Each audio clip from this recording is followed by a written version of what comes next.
Matthew 27.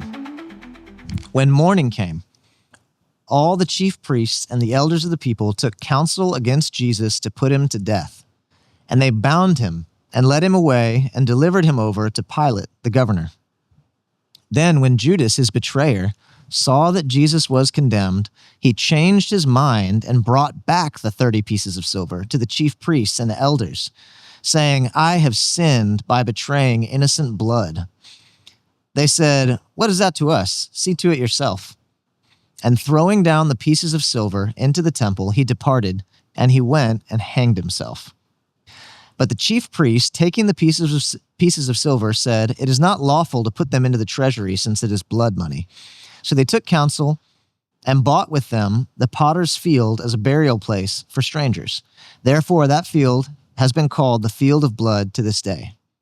Then was fulfilled what had been spoken by the prophet Jeremiah, saying, "And they took the 30 pieces of silver, the price of him on whom a price had been set by some of the sons of Israel, and they gave them for the potter's field as the Lord directed me." Now, Jesus stood before the governor, and the governor asked him, "Are you the king of the Jews?" Jesus said, "You have said so." But when he was accused by the chief priests and elders, he gave no answer. Then Pilate said to him, "Do you not hear how many things they testify against you?" But he gave him no answer, not even to a single charge, so that the governor was greatly amazed. Now, at the feast, the governor was accustomed to release for the crowd any one prisoner whom they wanted. And they had then a notorious prisoner called Barabbas. So when they had gathered, Pilate said to them, "Whom do you want me to release for you, Barabbas or Jesus, who is called Christ?" For he knew that it was out of envy that they had delivered him up. Besides, while he was sitting on the judgment seat, his wife sent word to him, "Have nothing to do with that righteous man, for I have suffered much because of him today in a dream." Now the chief priests and the elders persuaded the crowd to ask for Barabbas and destroy Jesus. The governor again said to them, "Which of the two do you want me to release for you?" And they said, "Barabbas." Pilate said to them, "Then what shall I do with Jesus, who is called Christ?" And they all said, "Let him be crucified." And he said, "Why? What evil has he done?" But they shouted all the more, "Let him be crucified." So when Pilate saw that he was gaining nothing, but rather that a riot was beginning, he took water and washed his hands before the crowd, saying, "I am innocent of this man's blood. See to it yourselves." And all the people answered, "His blood be on us and on our children." Then he released for them Barabbas, and having scourged Jesus, delivered him to be crucified. Then the soldiers of the governor took Jesus into the governor's headquarters, and they gathered the whole battalion before him. And they stripped him and put a scarlet robe on him. And twisting together a crown of thorns, they put it on his head, and put a reed in his right hand. And kneeling before him, they mocked him, saying, "Hail, King of the Jews!" And they spit on him, and took the reed and struck him on the head. And when they had mocked him, they stripped him of the robe and put his own clothes on him and led him away to crucify him. As they went out, they found a man of Cyrene, Simon by name.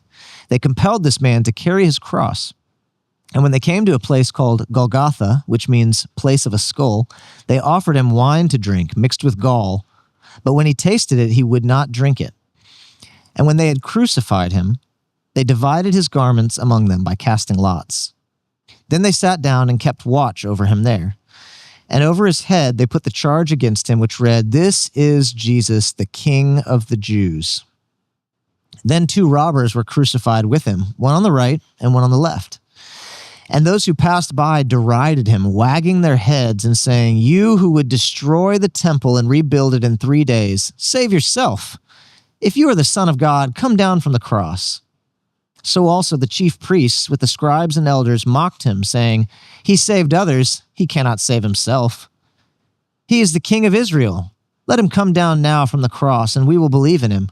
He trusts in God. Let God deliver him now, if he desires him. For he said, 'I am the Son of God.'" And the robbers who were crucified with him also reviled him in the same way. Now from the 6th hour there was darkness all over the land until the 9th hour. And about the 9th hour, Jesus cried out with a loud voice, saying, Eli, Eli, lema sabachthani. That is, my God, why have you forsaken me? And some of the bystanders hearing it said, This man is calling Elijah. And one of them at once ran and took a sponge, filled it with sour wine, and put it on a reed and gave it to him to drink. But the others said, Wait, let us see whether Elijah will come to save him. And Jesus cried out again with a loud voice and yielded up his spirit. And behold, the curtain of the temple was torn in two from top to bottom, and the earth shook, and the rocks were split. The tombs also were opened, and many bodies of the saints who had fallen asleep were raised. And coming out of the tombs after his resurrection, they went into the holy city and appeared to many. When the centurion and those who were with him, keeping watch over Jesus, saw the earthquake and what took place, they were filled with awe and said, Truly, this was the Son of God.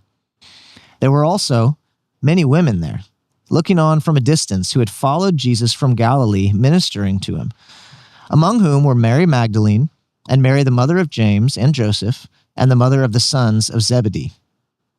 When it was evening, there came a rich man from Arimathea named Joseph, who also was a disciple of Jesus. He went to Pilate and asked for the body of Jesus. Then Pilate ordered it to be given to him. And Joseph took the body and wrapped it in a clean linen shroud and laid it in his own new tomb, which he had cut in the rock. And he rolled a great stone to the entrance of the tomb and went away. Mary Magdalene and the other Mary were there, sitting opposite the tomb. The next day, that is, after the day of preparation, the chief priests and the Pharisees gathered before Pilate and said, Sir, we remember how that impostor said, while he was still alive, After 3 days I will rise. Therefore, order the tomb to be made secure until the 3rd day, lest his disciples go and steal him away and tell the people, He is risen from the dead, and the last fraud will be worse than the first. Pilate said to them, You have a guard of soldiers. Go, make it as secure as you can. So they went and made the tomb secure by sealing the stone and setting a guard. This is the word of the Lord.